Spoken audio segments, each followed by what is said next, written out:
let's have an introduction about the LTspice file that we're going to use for our research. So I've tried to label everything according to Scopy. So here's our power supplies, V plus and V minus. Notice how they're connected to the op amps. If you're seeing a strange output, many times it's the lack of power, and I make that mistake myself. All right, and in Scopy, make sure those are enabled. Then channel 1, we're going to look at the noise in Scopy. But in order to do our simulations here, we're going to scale the noise. In Scopy, you scale it right there at the channel. You don't have to do this two-step. So this is a behavioral voltage source. S is the scale parameter times the original noise. And this noise file will be in the zipped file that you can download. All right. S is the scale factor, and so when S is 1, the peak to peak will be 0.5.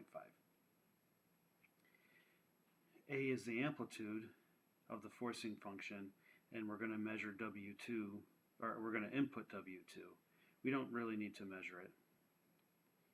All right, and the frequency is whatever the frequency we're trying to find our stochastic resonance.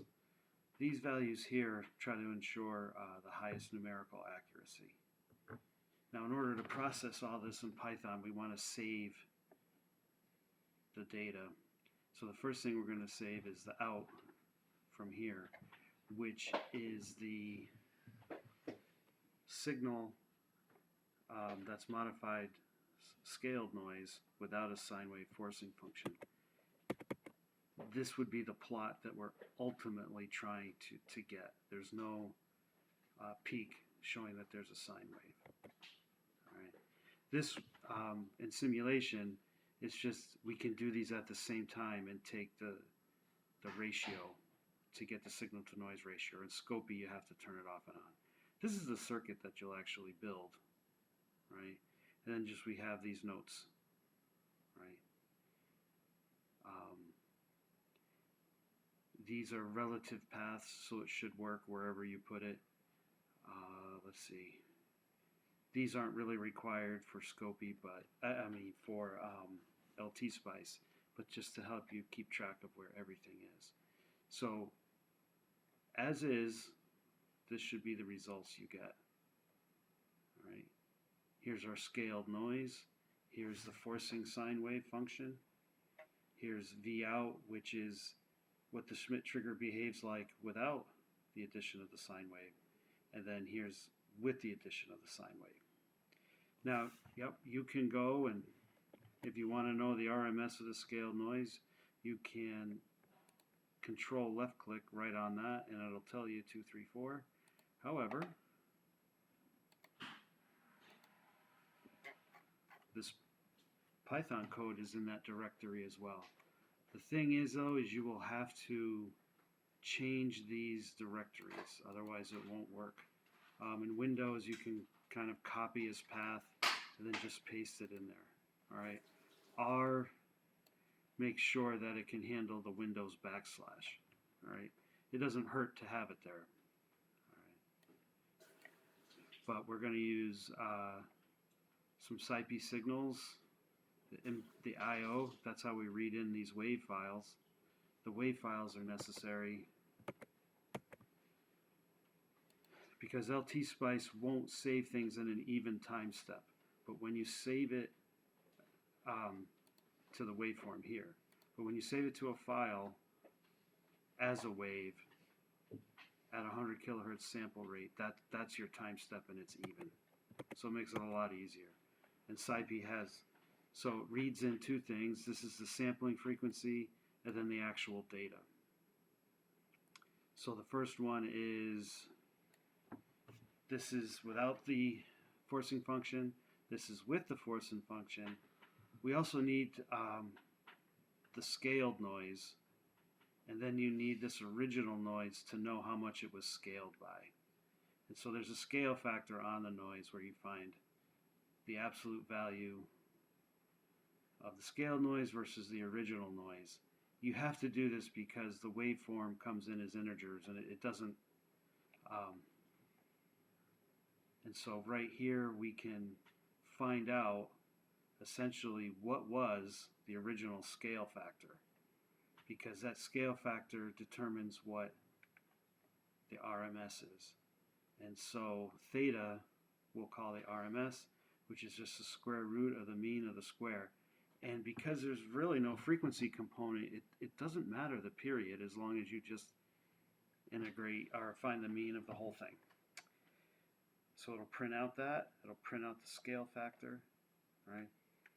Then you have to transform the data. Again, it's coming in by, as these large integers. We're scaling it to the power supply. Here is this great Python function that takes the frequency power spectrum, kind of like the FFT. And this is of the original data without a sine wave. This one has the sine wave, right? Then we have to manipulate things in a Panda pad frame so that on the first set of data, we actually are, it says Cauchy, but it's a Lorentzian. And we're coming up with a curve based on that data. That's where we'll calculate our full width half max, right? Then this is just the raw data that has the sine function, and it'll plot both of these. The full width half maximum of the Cauchy distribution is just that when you do a curve fit, right, you pop out some values that then you can use for later. Now, the frequency of that sine wave, you're going to change in LTspice, so you'd like to automatically detect it. And we use Panda data frame again, and we find the maximum power, which then gives us an index to the frequency that gives us the maximum power, right? And then it'll print that out for us. And then what it'll do is take the ratio of that. It's probably just best to run it. Okay, and a should pop up, and theta, that's your RMS, 0.235, which matches LTspice pretty closely. The noise scale factor is 1, which was correct. The full width half maximum from the Cauchy distribution is 63, right? And then in this particular simulation, I had set it to 63, but it turns out the maximum value is at 62. All right, or that's the free. And then it measures the signal to noise ratio at 62. So what it does is it takes the noise distribution and does this Lorentzian shape, right? And that Lorentzian shape is here, right? It finds the full width half maximum automatically, but also it divides this maximum value by the value here. That's without the noise. I mean, without the sine wave. Otherwise, you keep running it. This will bounce around, and it's hard to get consistent results. So that is the signal to noise ratio.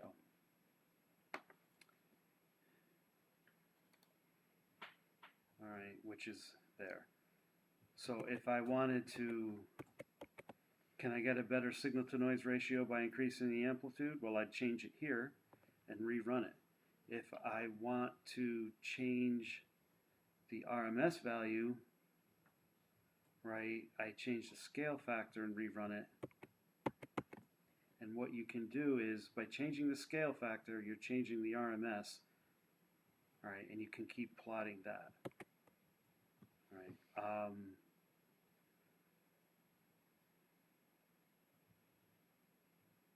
So for instance, is that I can increase this scale factor to 4, and then the full width half maximum comes out to be around 600, which is close to the Kramer's rate. I can change that to 600 and rerun it, and you'll get a plot where now the noise is changed, and then you'll get a peak at 600. But this plot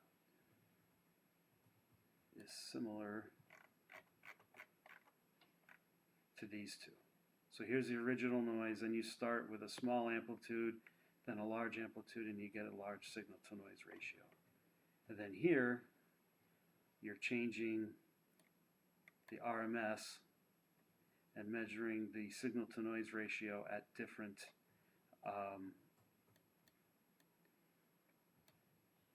input amplitudes, and so that's what you'll be doing. All right.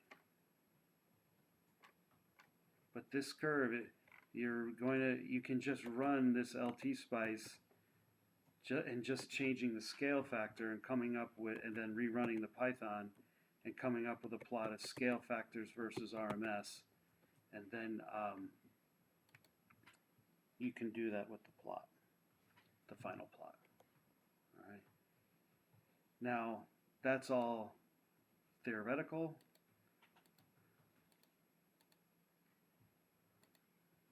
Here we have Scopy, and you can load in some preferences that will be in the downloaded file. And I just have it called Scopy_SR. Of course, it'll be wherever you put it, right?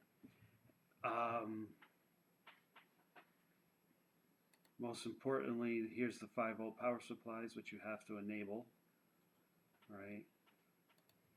The signal generator, it'll come up differently, but the best thing to do is to make sure your Schmidt trigger is still working. So channel 2, I set to a constant. Channel 1, I set to a 2-volt peak-to-peak 100 hertz triangle wave.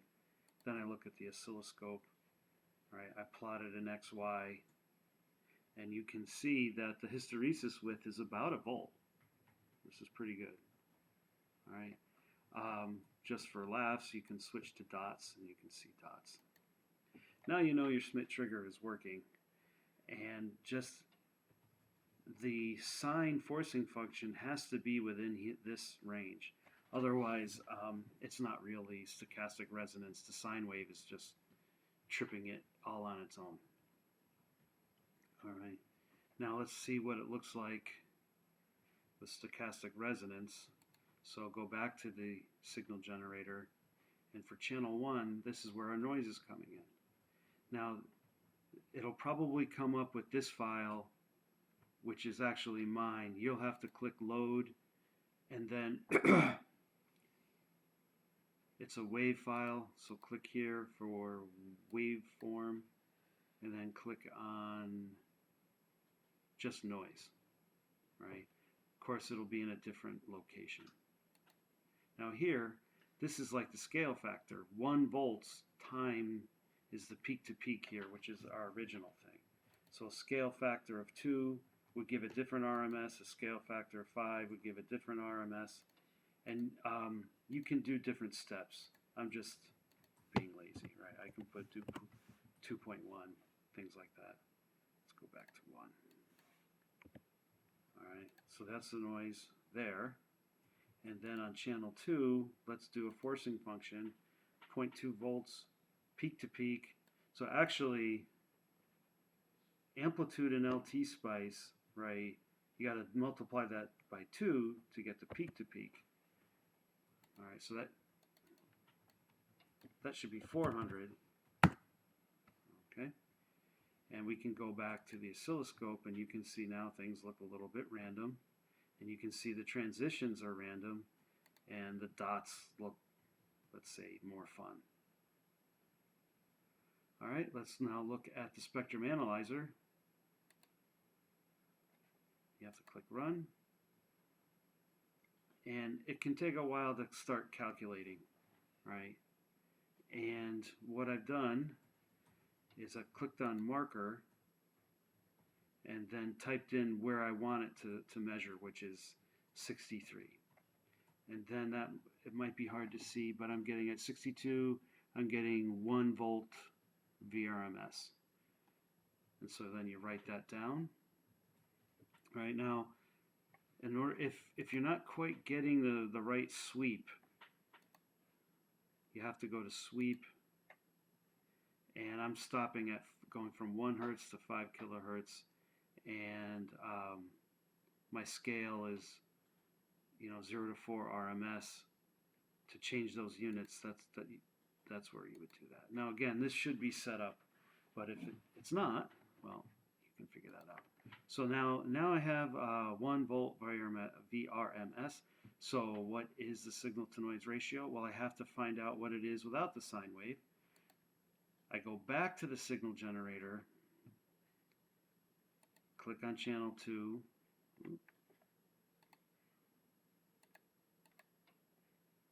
go to constant and set it to 0. Go back to the spectrum analyzer, right? And I'm getting point, and here's it is noisy, and so it does kind of change with time.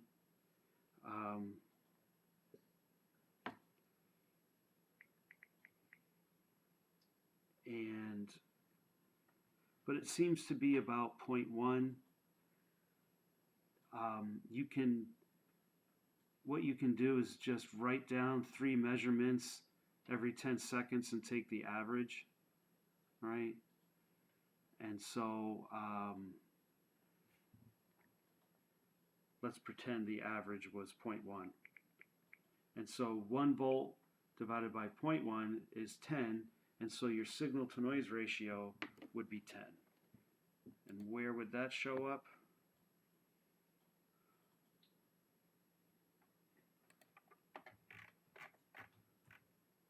On this plot. So what would change is that we didn't do 180 hertz, we're at 63 hertz, and VE is not 0.05, it was 0.2, right? Peak to peak 0.4, right? But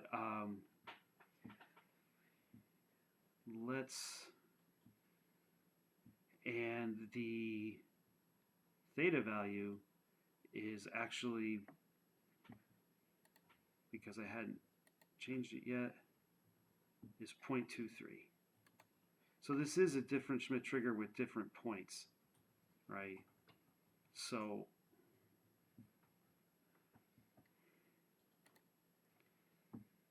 we're not on, this plot is not the same, but over at, so somewhere at 0.23, there'd be a signal to noise ratio of 10. And this, how close was it? Well, it was a little bit better in simulation, but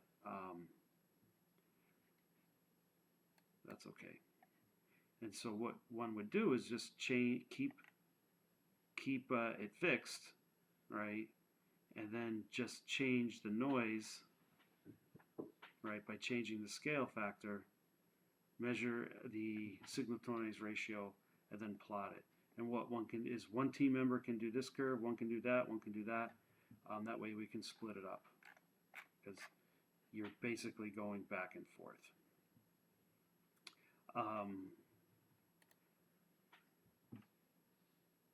In Scopy, because yeah, I have to turn it off and on. I don't have enough channels to measure it without it, like I did in LTspice.